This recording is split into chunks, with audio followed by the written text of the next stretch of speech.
Oh, ladies and gentlemen, the first one on video. You can see me. This is weird. I feel weird. Let's do it. Welcome to the Wandering DP Podcast, where we focus on Leica photography, cinematography, and life offset. And now, your host, Patrick O'Sullivan. Ladies and gentlemen of the podcast world, welcome to episode 130. And yet again, another zinger of a title. This one is Natural Light. I think I called it Natural Light. And we are continuing this breakdown process. Now, I have to say, before we get started, if you're looking on the show notes page, wanderingdp.com/episode 130, you'll notice something different right away. And that's that you can see me. There's a video portion to this podcast, and why on earth you would want to look at my mug when I'm talking into this microphone, that escapes me.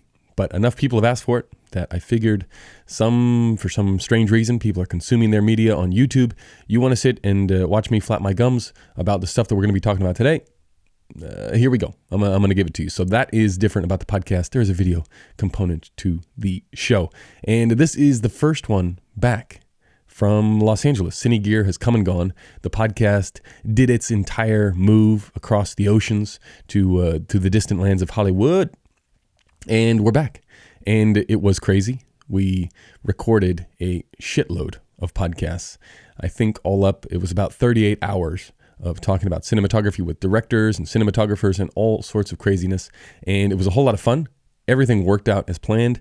I only accidentally erased one podcast. And unfortunately for that person, it was a cinematographer. We're not going to mention any names, but that was an hour of our lives we'll both never get back. And I haven't told that person. And the chances are I'm not going to tell that person. Hopefully it just fades away into the ether of the world. But that's the price you pay when you have someone like me backing up their own stuff. So we only lost one. So that means we have a ton of amazing interviews coming up. And it was really cool. It changed the entire dynamic of the show, being face-to-face with people, and the questions and the content was entirely different. And I think that you're going to get a lot out of these episodes coming up, a lot out of the interviews coming up, and we've got a lot of great content. So I'm excited. So there's that. With that, I think is going to come some changes to the show because times are evolving, things are moving on. And the number one thing that I think is going to change is because we have this backlog of interviews that I think you're going to get a lot out of. We're going to try and do more of the interviews on the podcast, which means that the breakdown episodes, they may slowly but surely start to move over to the Patreon section. And that's because I mentioned this on the Patreon episode last week. Sometimes as the jobs progress and as the jobs get bigger and the budgets get bigger, people start to get a little bit touchy. When I say people, I mean the agencies and the production companies. They start to get a little bit iffy with you putting out this sort of content where we're talking about this stuff. They really like to just come out with a commercial and never hear about it again. And they don't want someone like myself, some rogue dipshit, I'll call myself, breaking things down and showing it to the masses how it all gets done. So as those projects happen more and more, at least on the Patreon side, I can release them in a controlled environment where they're not getting out there to the great unwashed masses. And so that'll probably be happening more and more on Patreon. That's not to say that the breakdown episodes are going away. They are not. We're just probably going to be doing more interview episodes because we have them and because I'm excited about the content that's going to come out. And you learn some things when you do whatever it was, 38 hours of podcasting in a week. Number one, I say a lot of stupid shit. Number two, the difference between, because we had directors and cinematographers in, the difference between a director and a cinematographer, the chasm that separates those two is enormous, right? And you don't really think about it when you're starting out, or even when you're on a job-to-job basis. If you're a cinematographer, very rarely are you on another job with another cinematographer. There'll be some rare times where that may happen, where you're overlapping or you're shooting something together. I don't know. Sometimes that will happen. But very rarely do you come in contact with people who are in your same profession. Same for directors. And I noticed some patterns that I thought was interesting. Number one, this is the big one, is it is really difficult. And I don't think we had a single case of it. And this is not me kissing ass here. The directors that we had on the show, it was really hard to be a successful director and be a dipshit. right? You got to be pretty switched on. There's so many people throwing little bombs at you all the time, little minefields that you're navigating all of the time, that you have to be pretty sharp and you have to be pretty savvy. And you can hear as I'm building up to this that the opposite side of that is, as cinematographers, what's the word that I'm looking for? The type of person you can be a bit of a space cadet. That's not to say we had space cadets on the show. In fact, we had nothing but the finest guests on the show. But you can be a little bit more, how can I say this kindly? You can be, I don't know, a little bit more out there if you're a cinematographer. And I noticed that straight away because on Skype, sometimes, it's difficult to gauge personalities and it's difficult to gauge the way someone interacts with human beings because there is that barrier of Skype. But now face to face with these people who are all very open and very forthcoming and shared a lot of great stuff, and everybody had their own unique stories. And I'm sure you're going to hear all about it. But there was nowhere to hide, and personalities came out and differences came out, and I think that was the big thing that I noticed is that you can be, anybody can be a cinematographer, any personality type, any strengths, any weaknesses, any smarts, any not so smarts, they all in that realm. There is no path to success or anything like that. But directors, if you are out there and you want to be a commercial director, from what I've seen, the people that we talk to, you have to be pretty switched on, pretty savvy, and intelligent, I guess is the word, if you're going to be a successful director. Commercial, non-commercial, there's just so many obstacles. There's so many things you have to think about and juggle in your head that you got to be pretty switched on. So I thought that was pretty much the most interesting thing, taking away from all of these interviews that we had done in person. Now, the trade show, Cine Gear, happened, and I didn't get a whole lot of time. I thought I was going to get a lot more time to walk around and hang out and see all the different stuff. But I realized quickly, as soon as I got there, then I think I realize this every time I go to these events, that I absolutely hate walking around amongst the unwashed masses and looking at gear that I'll probably never use. Right? I use a very select number of items. Most of the stuff never even sees the light of day for myself and my projects. Not to say that they are unimportant because I don't use them, but just because, you sort of have your set go-to list. And there was only one item that I said to myself, okay, if this was available for purchase, I would get it for my next project. Or if I could rent this, I would get it for my next project. And I think it really was the thing on everybody's talking points for the entire show, was the Panavision liquid crystal used voltage to change the ND filter that is a drop-in tray. And that thing is cool. If you haven't seen it, I'm sure if you Google Panavision filter, it'll come up. But that was really the one thing that I saw. I was like, holy shit, like that is really smart. And someone is going to rip that off and I'll be able to buy that in 6 months, or I'll be able to use it. The rental house will have it. It was really, really smart. And you can, it's those few minutes on set when you're trying to change things, that's the bit that you want to try and get rid of, because that can kill a vibe. So anytime. But then again, you have to ask yourself, by the time someone copies that and copies it 10 times over, and next Cine Gear, there's going to be 15 different versions of that. How long before they just put it in the camera? And speaking of which, up comes the Sony Venice. It was everywhere because Sony sponsored the show. It's very cool. Everybody I talked to that had used the camera on a production said there was, it had its issues as a camera, but not to say it wasn't fixable, but it was everywhere on the show and it looked cool. Cool enough to change directions. Not sure, but it was pretty cool. Yeah, that's pretty much all you can say about it. The other cameras and all of that stuff, again, I briefly made the tour around, but the cool part about going to the trade shows is that you get to see all of the people that you've worked with. You get familiar faces, whether it's from manufacturers or from rental houses or from crew, first ACs and Steadicam people, operators that you see.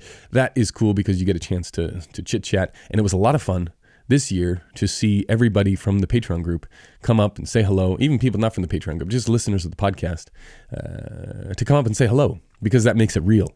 There's actually people out there listening.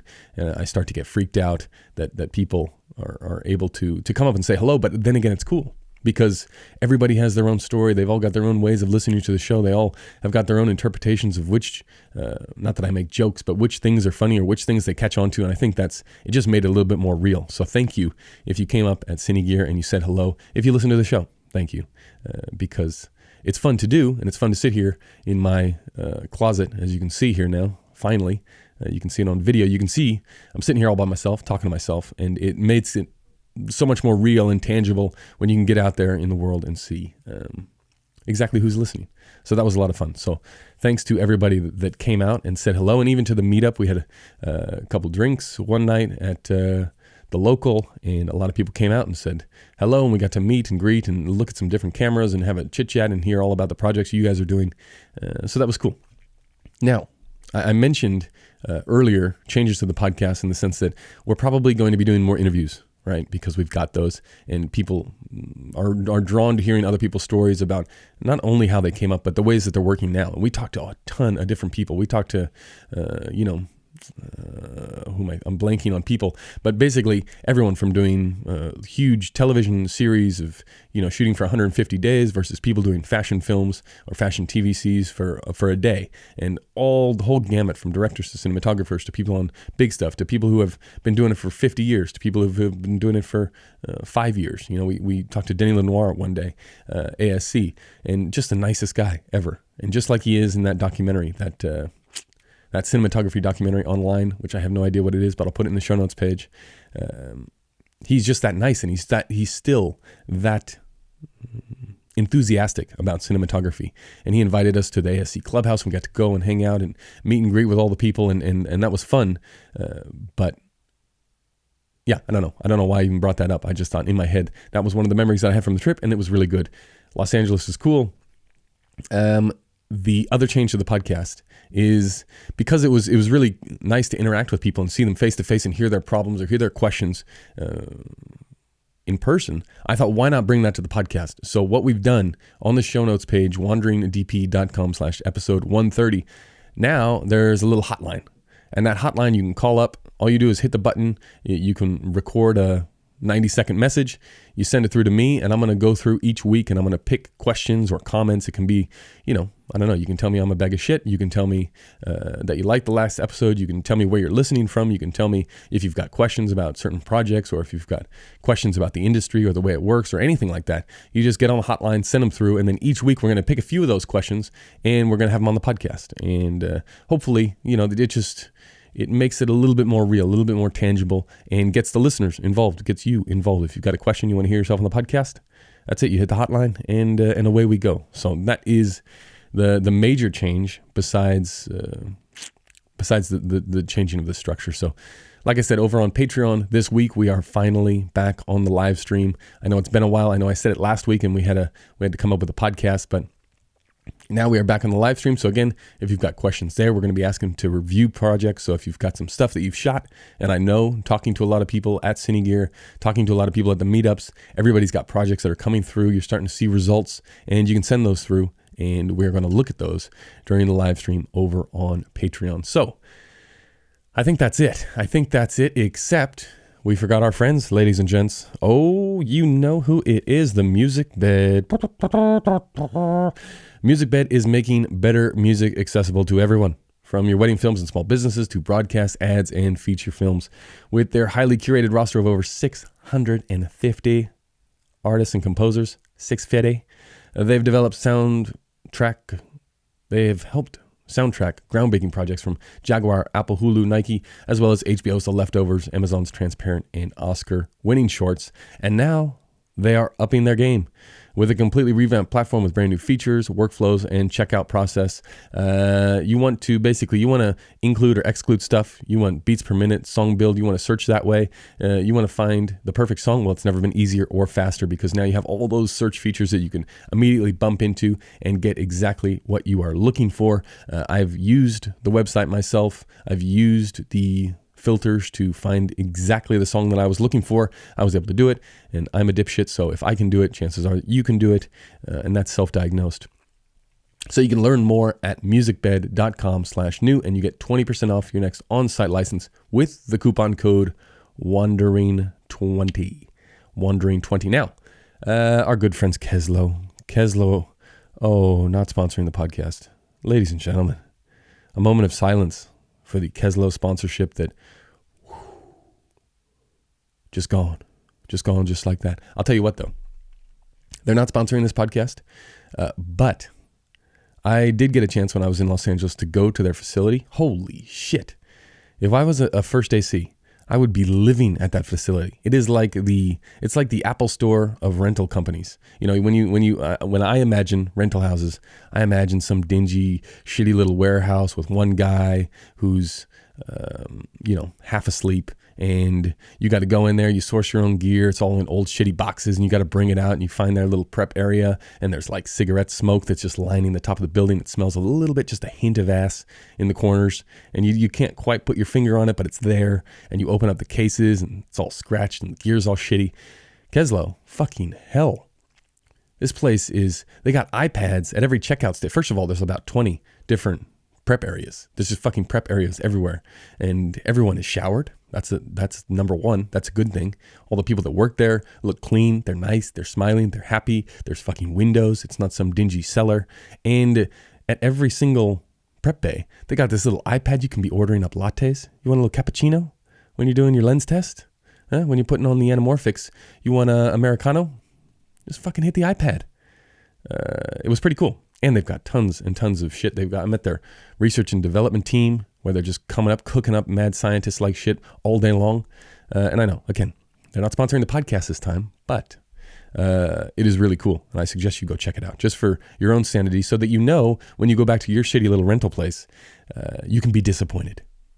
So do that and see where the bar is set. And then, then you can go back to your thing and just be sad. Just be sad forever. Okay, anyway, that brought down the podcast to a different level than I wanted it to be, but let's move forward, because this is a breakdown episode. And, you think you're going to get tired of this series of commercials, do you? Well, we've got this breakdown, and then probably one more. I probably won't do it back to back, though, because we have seen these people's mugs quite a bit on the podcast recently. And if you're not familiar, if you are a brand new listener to the show, we've been breaking down this particular series of commercials for the last 3 or 4 episodes. And this one is no different. We shot 2 cameras. We shot on the Panavized Alexa Minis. We shot with a mix of the ultra speeds and super speeds. And yes, that was a giant problem because of the color matching. We've already gone over that, so I won't spend too much time. But basically, for a brief recap, what we're looking at is there is a spokesman. And the spokesman goes around to different areas, finds customers, and he wants to talk to those real life customers about their experience with the product. So nothing in terms of creative, nothing hugely groundbreaking, but we got to make it look nice. And we're going to be in all these different environments. So far, we've been in a river. We've been in a big warehouse or a big community hall. We've been in, where else did we go? We went to the house, to the back of the house. We did that one today. We are at the beach, right? And this is one where we shot it all in Los Angeles, and this one happened to be in Malibu. Many of you who live there or who have been there will be familiar with this backdrop. It's some famous beach that I can't remember the name of, but it's out in Malibu somewhere. And the thing about this location was the time of year that we're there and the orientation of this location meant that we were never really going to be perfectly backlit. So that dictated the entire schedule, because we then had to find an opportunity to shoot some stuff that was going to match the interview. And we wanted the interview to look as good as possible, because that was going to take up the majority of the screen time for the actual spot. So when speaking with the director, Seth Epstein, we decided, okay, listen, we can get the most bang for our buck if we start a little bit later. So rather than go for that, a lot of the times when you're looking for that backlit beauty shot look, you'll look from sunrise until about 10 o'clock, and then you'll break in between, and you'll come back and shoot 3 o'clock until the sun goes down, sort of thing. For this one, it wasn't really going to work because of the sun path, and the orientation of the location meant that we could have a little bit of a later start.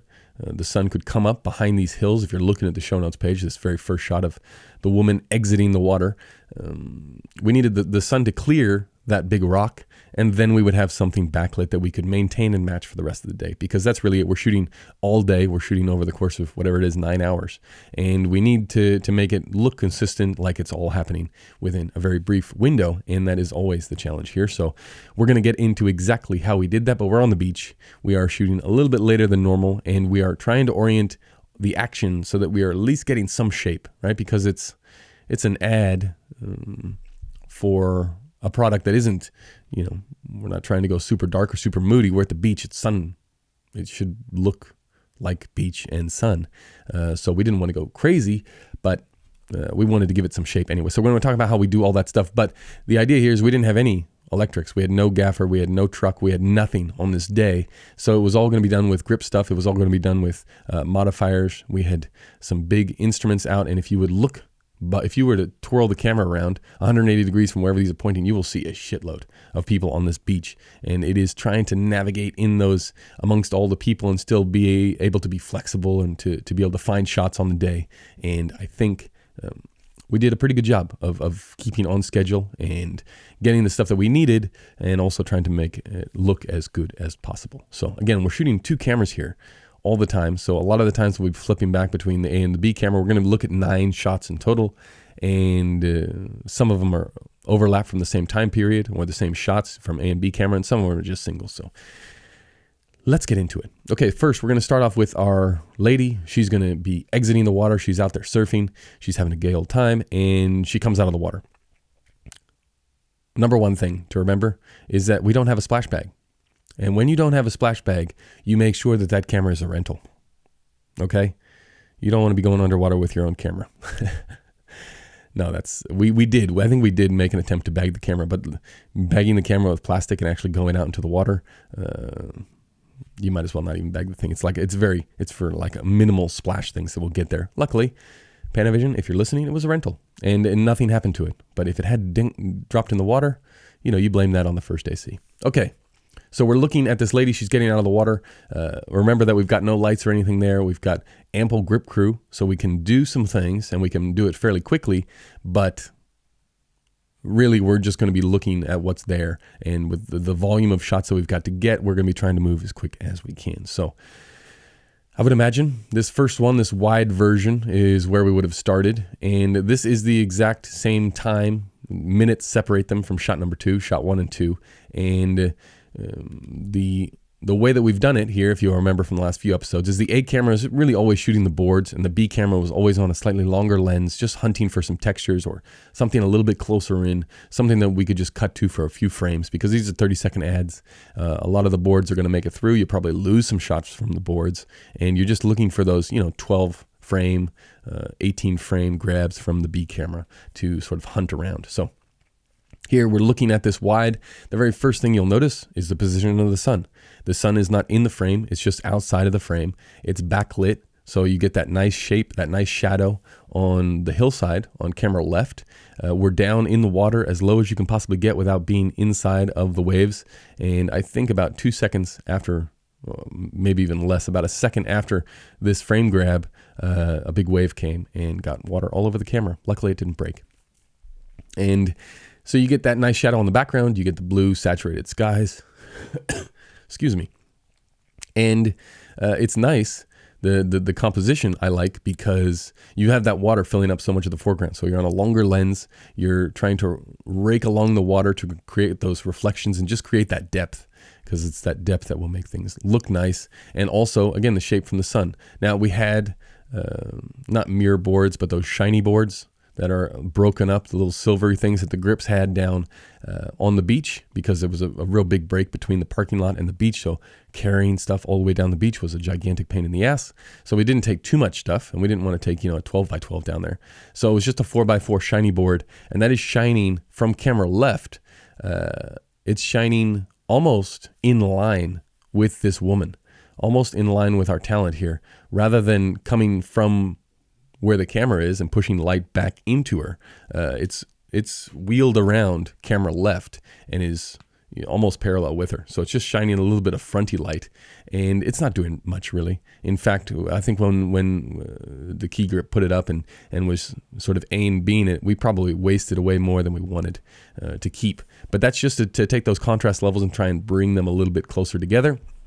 Really, the majority of the work is being done by the sun and the fact that it's backlit. Right, and everything else is composition and framing. Right, if we would have gone a wider lens and moved in closer, you would have lost all that foreground water, which I think really sets the tone. You immediately know where you are in this frame. Right, there's no question. We're at the beach. There's a rock. The sun is out. There's blue skies. She's surfing. That's it. You get all your key story points wrapped up in a single shot. Now, as we move in, now you can start to see more. I think this is the B camera shot. as she walks further up the beach, John was sort of tracking back with her. And again, you see the composition. It's nice with that rock in the background. You've got the clear blue skies, and you've got the little highlight in her hair. And then now is where you can start. As she moves closer, as she goes up the beach, of course, she's going to get closer to the shiny board, which means there's going to be more level. We weren't walking back with it only because it wasn't much of a walk anyway, so we didn't have to walk the shiny board back, really. This just gives you an example of how much more level she picks up as she gets further down the beach. So you can see her face now. If we were to take that shiny board away, basically the camera left side of her face would just fall deeper and deeper into shadow. So it wouldn't be much, it's about a stop. But it's a lot, and it could be, I don't know, the way that we're selling this is probably that light is bouncing off the sand and coming back and hitting her in the face. I don't know. There's really no justification for it other than the fact that we didn't want her face to be completely dark because we could only put in so much mood into this particular shot. Okay, so the idea is we've gone from the water here to where the conversation is going to happen. We have to link those two things up. So where is our host going to be? He has to say hello, wave hello, be greeted. We need that moment where we've talked about in previous episodes where we have some room to put some titles on there so we can see exactly, the audience can see who's talking, who the spokesman is, and that way get a better understanding of how the commercial is going to move forward. So we're going to need those two shots. So now we switch over. And this is where the backlight and the orientation of the location starts to become important. We're going to need our host in a wide shot, putting him at the beach and somehow selling that he would be able to wave hello and they would have a meet and greet situation. So that's what we're going to get into now.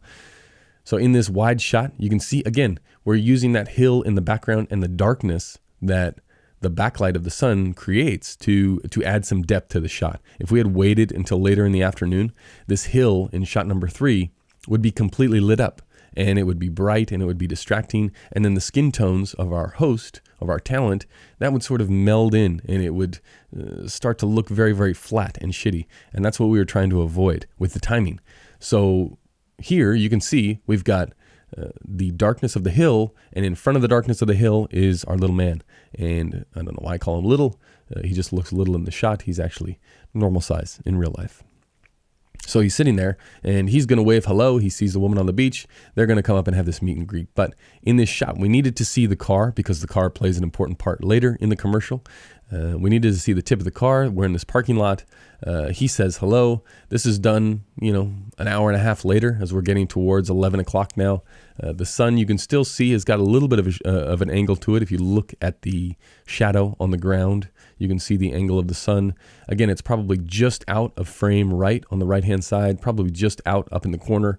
A couple of clouds have moved in to just add a little bit of softness, a little bit of high cloud, which is never a bad thing, especially here where, we didn't want too much contrast on his face because it would have got really, really dark really, really fast. So that's what we're using here. And again, we just wanted to see the little tip of that water over there. And the reason, it was a bit of a tricky situation because we couldn't show too much of the water, because if you would have panned the camera right to the actual ocean, you would have seen that it's not really a surfing beach. It's more a swimming beach. There's no waves. And so she's coming out of the water and she's coming out of surfing, nothing. Basically, it's like a giant lake.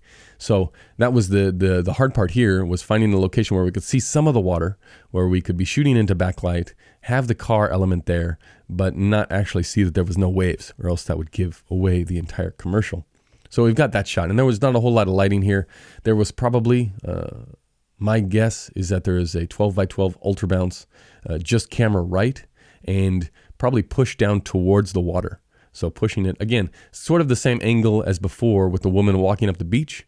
You don't want to just hit him with a sun sandwich and just push shit straight back in from the camera side. We want to try and just add a little bit of wrap. Just have it ever so slightly wrap around someone's face rather than smushing it back into them. So that would have been a 12 by 12 ultra bounce camera right. And then camera left probably would have been nothing, but I'm sure we had some neg for the following shots coming up, so that might have been in play, but it really would have done absolutely fuck all. So that is this wide shot, right? Again, we're probably on the 40 millimeter because that was the go for most of these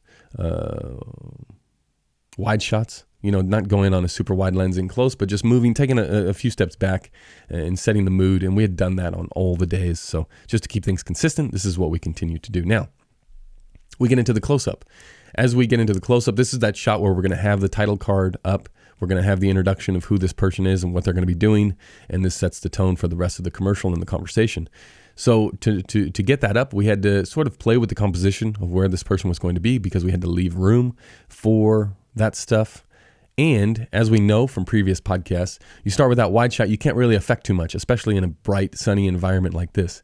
There's not too much you can do to the image. If you fly any overheads, if you do anything like that, you can't get the neg very close, you can't get the ultra bounce very close. So there's only so much you can do. It really is about timing for the wider shots. But now as we move in, now we can start to pretty things up. Now we can start to play with some levels. So we've got in this close-up shot, we have a 4x4 frame, right? We don't need much. We had the team there and the people there to create this big 20x20 and have this huge giant overhead. But because we were just doing a standing wave shot, we didn't really need that much space. And that setting up that 20x takes time and it takes effort and it takes manpower away from people doing other things.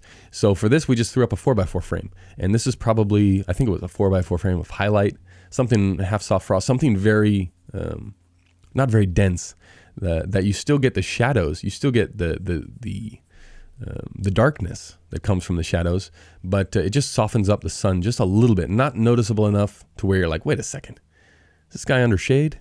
No, not that. You don't want that sort of density, but just a little something to take the edge off, just a tip. And then camera left. Again, this is standard protocol for the show. You've heard this a million times. We've softened off the sun. The problem is when you soften off the sun, what's going to happen is in the background, you see how bright the background is? That happens because now we have to expose for the skin in the foreground. So the background, which hasn't been softened and the level hasn't been knocked out of it, now that's going to appear brighter. So that is the challenge here. And that can sort of be corrected out in the grade. You can power window over the person's face, keep that normal, and then bring down the levels in the background. That way it sort of balances up, and you have about a stop of play in there that you can fuck around with, sometimes more. But in this case, we've got we've got the sky in the background, we've got the green hills in the background, which helps us a little bit. Right? It's not like we're looking into some sandy, neutral color that is going to interfere with our talent. At least we have that color contrast. If it was, I don't know, if it was beige back there, it would look even worse.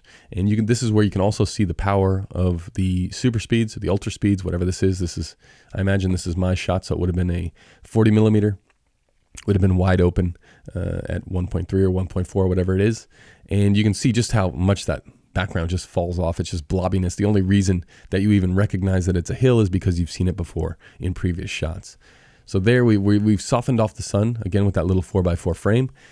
Then camera left, we've got a big 12x12 neg that is just walked in. And that is where you play with the angle to just let a little bit of light leak in the back, whereas we're cutting off most of it that's coming from the front. If anything, it's front heavy. So the angle, as it gets closer to camera, as the 12x12 gets closer to camera, it pushes slightly more inward to cut off more of that fronty shit light. He comes in, does his little wave, and then the balancing act is the balancing act really is not going too heavy on the diffusion and shooting into something that is a little bit darker. That way you can make those adjustments in the grade to just balance things out and make it seem a little bit more realistic. Because if you just leave it as it's shot, you might get there on the day and think, holy hell, it looks like he's under this thing. Like it doesn't look very natural. But once you have a play with it, you'll be able to mess around with the levels and get it into a world that is a little bit more believable. So that's our pretty little intro shot, portrait shot that had to be there. Okay, now that we've established the hello, we've established the woman getting out of the water, now we need to go into this meet and greet and this off to have a chat on the dunes. So this is where we're looking at our two cameras from the exact same setup. One is the 40 mil, the other is the 75 from the B camera. And again, we're shooting from the same side, and you'll notice again, we're shooting into the shadow. We're trying to get backlit as much as we can while still hiding the beach water in the background so we can't see that there's no waves. And here, we'll start with the wider shot first. This is where when you're shooting on the sand, something that you wouldn't normally think about is that you get a ton of bounce, yellowy, warmy bounce from the sand. So you have to fight that by laying blacks out on the sand. And that just sucks up some of that return. It gives it a little bit more shape. And then camera left, we've got the same thing. We've got two 12 by 12 negs up to just suck away as much as that light as we can to create some contrast and some shape. And we had prepared a 20 by 12 to fly over the top if it had gotten too harsh, the sun, if it looked a little bit too shitty.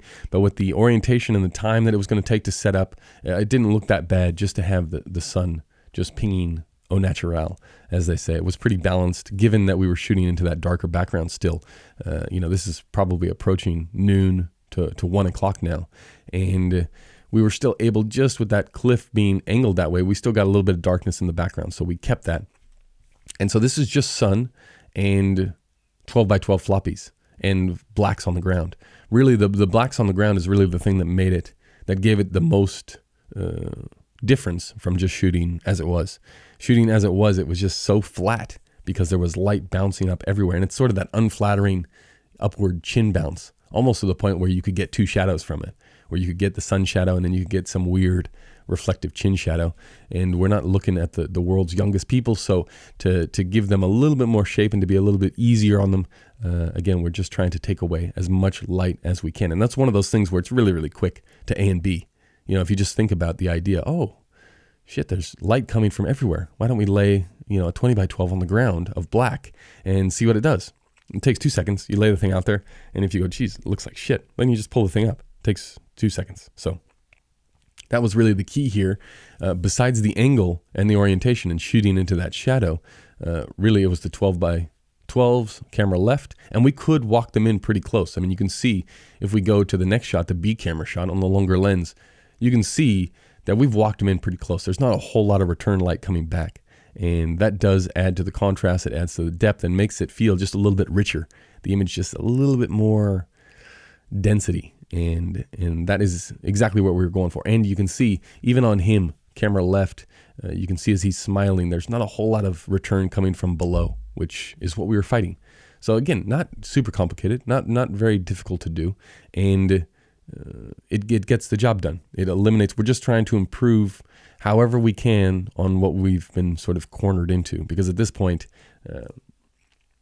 we didn't have tons and tons of options for beaches or times of day or anything like that. We had to be shooting here for a specific reason. So we're just trying to manipulate things to make them look as good as we can. So we've got a situation where we've got full sun coming in. There's no high cloud now. You can see the harshness in the shadows. And then just to balance out the contrast and to give it a little bit of shape, you're bringing in those negs as close as you can. That really is the protocol, is to move it as close as you can to the talent and to the edge of frame, and then you back it off from there. That's where you start to communicate with the crew. And by this time, I think this is day 4 or day 5, by this time the crew is pretty much in tune with how much contrast we're going to go with. How close are we going to get? We're going to do the same thing multiple times here. So they're pretty much across the board. It's more about just that last 5 minutes of finessing and finagling and watching where the actors are going to actually land, where they're going to turn, all those little things that will make micro adjustments to something that you've already pretty much got the whole formula down for. Okay, now let's go to the car shot. This is now she's going to put her surfboard in the car. They're going to walk over to the dunes and have a chat, but it's important for the car because that's the product that we're talking about. So here we are. Now you can start to see. If you look at the wide shot previously of our talent raising his hand and waving down the beach, you look at that shadow, it's not very long. As we get around to this shot, now the shadows are starting to get a whole lot longer because we're pushing into the afternoon. And that's exactly where we want to be for our later interview shots. We want to be shooting into the shadow, and it's important that we get that shape and we get that look in the background that we need. So that is why we're starting to shoot this stuff later in the day. The hillside, you can see, is starting to light up a little bit more, and that's not actually from the sun hitting it. That's from the sun hitting the sand and then going into the hillside. So that background, a little bit brighter, is coming from the bounce of the sun. And it's not like we could lay out, 1,000 yards of black on the sun. We didn't have those capabilities. So it's easy to do in the grade. You probably won't even notice it. If you're looking at the image, maybe it doesn't even look like it's that much to you. But on the day, that is what we were fighting against. The angle of the sun is exactly the same. And now that we've built all these things, we can move really quickly with the amount of manpower that we had. You build up the two 12 by 12 flop negs, and you can, it doesn't take long to shuffle those things around. So we're going to use that same equipment over and over and over again. So camera left, we've got our two 12 by 12 negs, and the rest of it is all positioning of the car, right? Getting the angle of the car right so there's no super hot reflections from the sun. It took one or two parking attempts to get the car exactly where we needed it because they're so reflective. It can be a pain in the ass to get a hot ping from the sun and completely blow out a section of the image. We didn't want that. We wanted it in shade with a little tiny highlight just on the edge of the car. You can see just on the edge, just on the highest part of the car, on the window there, you can just see a little bit of sun. If you look closely in the car, you could probably see me and John on the B camera. We could probably see ourselves in there somewhere. And this is, again, using natural light means you can still do some modifications to it, with the contrast levels like we've talked about. But it becomes more about angle and blocking and composition and finding where we're going to put the actors that will give us the least amount of work in changing things and the best results. So here, their position relative to the car is all set up in conversation with the director and the talent to say, well, this is probably going to look the best because we're going to have this nice little natural edge from the sun in the hair and on the camera right-hand side of their faces.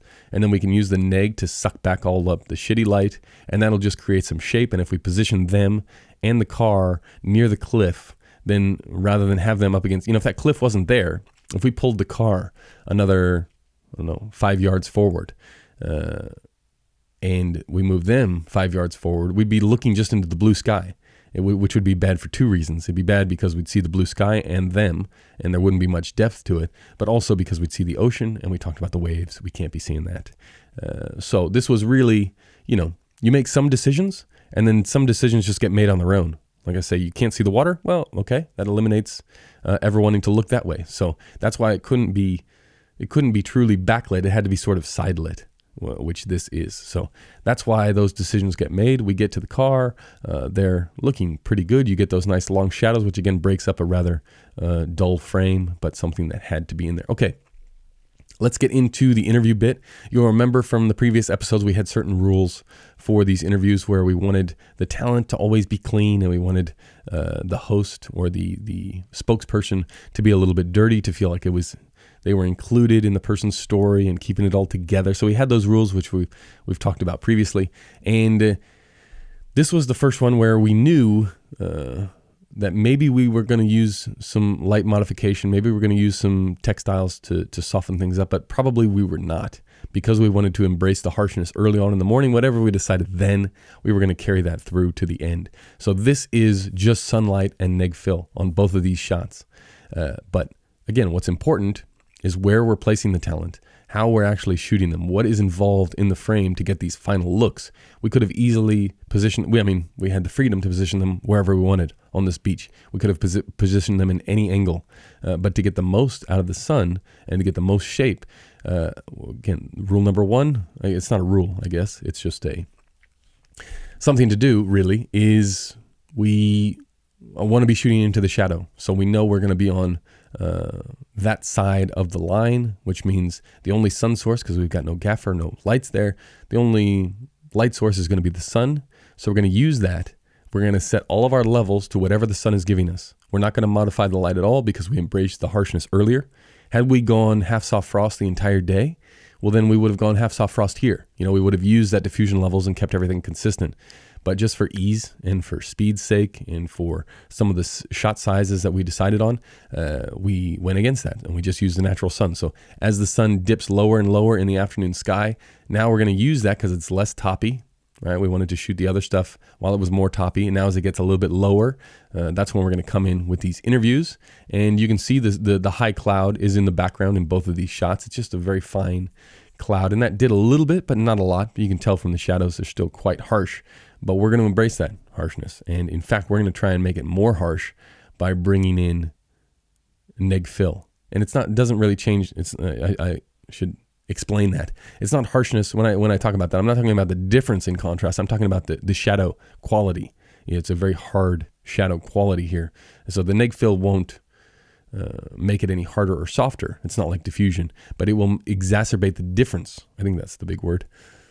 The difference between the dark side and the light side. That's what we're using the negative fill here for. So in this first shot of our woman, we've got her positioned so that she's just catching a little bit of that sunlight. It's not hitting her other cheek. We could have done that, but if we wanted it to hit the other cheek, that meant we would have lost the open side of the cliff in the background, and we wanted to keep that because that had tied into the rest of the shot, right? That tells us exactly where we're positioned, where if the camera moved, 30 degrees to the right and shot the other way so that we could get a little bit of sunlight on that near side cheek, we would just be shooting into a big hill, and it didn't really look that nice. We tried it. We walked around with the camera. Again, one of the benefits of shooting handheld is you can just try that idea. It's like, oh, fuck, this looks a little bit like ass. What happens if I move 2 steps over? That looks even worse. So we know, and then you just walk it straight back. So we had tried that. And then once we say, okay, this is our level. We know the sun. We've set our level to the sun. We know the background level is set because we're set for the skin. There's not much we can do back there. All we can then do is localize the contrast, talk about how we can affect what we can affect to deal with what we've been dealt. Jesus, that was a mouthful there. Hopefully you understood what I'm saying.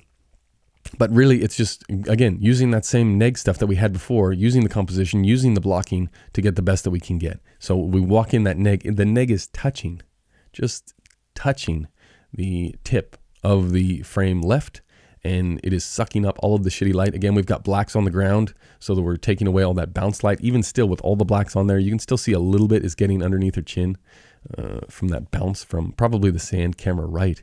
It's just filling in a little bit. And we tried to fight that, but we couldn't. We're in a fucking black wetsuit.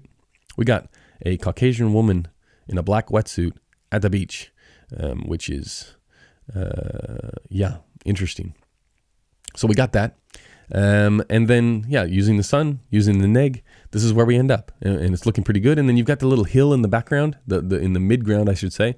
And then in the deep background, you've got the big hill that we've seen multiple times. So, and with that shot taken care of, then we can move on to our gentleman. And our gentleman is sitting down next to her. The composition, again, we played with the angle of where we could position them. We're shooting this at the exact same time as the other shot. So this is really why we had 2 cameras in the first place, was because we were working with real people. This wasn't hired actors or anything. So we knew we would only get 1 or 2 goes with them. So that's why we had 2 cameras shooting in both directions. So for this second shot of him, you can see I like this composition the best because this is a brand new angle. We haven't seen this side before. This is the first time we're shooting this way. And this is as low as the sun got on the day that we were rolling. So this is the last shot of the day. And you can see how now, especially in his hair, the sun is a lot less toppy. It's much more coming from an angle. And that angle looks more flattering, I think. And this is why we chose to shoot it at that time. So we've got that, and we're using the same setup as before. It's just, this is just an example of a different angle at the same time. So now you've seen both ways that this is working. And this is when you are doing that, you're shooting 2 cameras that are crisscrossing like that. You can use neg behind both of them, bring it in as close to the talent as possible. You're shooting into the shadow, so you're winning there. The background basically falls naturally to a very pleasing level because you're judging everything based off of this exposure. The talent had roughly the same complexion, compositional makeup of their skins, so everything played nicely. We didn't have to make too many adjustments there. And then again, we're using a little bit of dirtiness in the foreground, frame left, and we've got that hill in the background, which adds a little bit of midground layer. And then the deep background, you've got that other hill, which is cutting through his sort of neck, which isn't that too distracting. If we would have come up, it would be cutting through his head, which would be really strange. It's not too distracting back there, and shooting wide open, you're really not distracted too much by the background, but you've got that nice blue contrast, which is cool against his skin color. So you've got his skin tones, then you've got the blue water, and it's a nice, pleasing looking image, and I'm happy with where we position them, and it really is all about knowing the path of the sun, and then blocking to that path. And it's not rocket science, but I think we got there in the end, and we did so without a whole lot of time for modifications or for changing things on the day. So that's it for this breakdown. Again, fairly simple, but I think a lot of the people that will be listening to this is something that you could do without a lot of people, without a lot of crew, without a lot of gear. It's simply time of day and shooting into the shadow and remembering how to set the levels and what you can do in the foreground to help maintain some contrast and maintain some shape. All right, man. Got a little coughing fit there. Had to drink some of the kombucha. That is going to do it for this breakdown. Right? We made it through the whole thing. I'm happy with that. Like I said, definitely visit the show notes page to make sure you can follow along with the pictures. It's probably a little late to announce that in the podcast, but you guys are veterans by now. But also to go and use that, use the little voicemail feature, click on that button, leave your questions, leave your comments. Let me know what you thought of this episode, what you think of the cinematography, because I'm sure some people think it sucks. Some people will do it completely different. And I'll probably take those messages and flush them down the toilet and only keep the good ones. But still, I appreciate it. I appreciate people reaching out and being honest. So definitely take advantage of that. Patreon members, I will see you in the live stream, which essentially is this, except we're going over your projects and we're talking about the stuff that you do and highlighting that. And it's a lot of fun because you can interact and blah, blah, blah. You know the deal. Okay. That's it. That's Patreon. And what else have we got to do? We've got the music bed. When the music bed said they're making better music accessible to everyone, they were not kidding. They just announced they're all a new membership program. The first music licensing subscription of its kind releasing this summer, which is now. Releasing now. MusicBed believes everyone should have access to great music in their projects regardless of their budget or workflow. Membership is here to make their world-class roster of artists and composers available for all your projects. Membership will give you unlimited access. You can download as many of these fucking things as you want to a majority of MusicBed artists, right? Just download until your heart is content. Go crazy. All at a flat monthly or yearly rate based on the types of films you make. And if you still want single-use licenses, never fear. They're not going anywhere for you cheap bastards. No, scratch that. They didn't say that. They're not going anywhere. Membership is just a new option to make music licensing work better for your workflow. Be one of the first to learn more at musicbed.com/membership. And don't forget, you get 20% off your next on-site license with the coupon code WANDERING20. Oh, we have done it. We have made it to the end. And, cough. Exciting times. Sorry about this cough. Here we go. Yeah, that's it. I don't know. We're going to see whether or not this video thing sticks around, right? Because I don't know if you should be looking at me when I'm doing this. It's kind of weird. But we'll see. Let me know if you like it. And that's going to do it for this episode. We will see you next week. And next week is going to be our first of the series, which is face-to-face in Los Angeles. We will start to reap the rewards of the Patreon system. And first up, we've got Rupert Sanders, who is a director. He did, what did he do? Rupert did Snow White and the Huntsman, which was shot by Greg Fraser. He also did Ghost in the Shell, which is what we mainly talk about during the episode. I mean, we talk about how he sort of comes to the position to where he is, because that was his first feature, Snow White and the Huntsman, which was a gigantic endeavor for someone who had been at the top of the game of commercials, but then to switch over to features and have a completely different world is a very interesting story. And that is going to be our very first of these interview episodes. So lots of great people. We had lots of people to thank for coming on, taking time out of their day to come to the Airbnb that we completely revamped into a studio and to sit down for a few hours and chat about cinematography, about life. It was a humbling experience that people wanted to come on and share, and everyone was so excited to talk about what they were doing and the kind of work that they were doing and how they got started and little tips and tricks that they can pass on to people, because there isn't a whole lot of avenues to express their experience and their ups and downs. And I think you're going to get a lot out of this. And I know that I was appreciative of their time. So thank you very much if you came on the show, and really looking forward to these next few months where we can get these things out and continue the breakdowns here and over on Patreon. So many thanks to everybody. If you got questions, get them in, and we will see you next week for Rupert Sanders. Ladies and gentlemen, goodbye. You've been listening to the Wandering DP podcast. For more information on the topics discussed in this episode and for show notes, visit www.wanderingdp.com. Thanks for joining us, and be sure to rate, like, and subscribe on iTunes.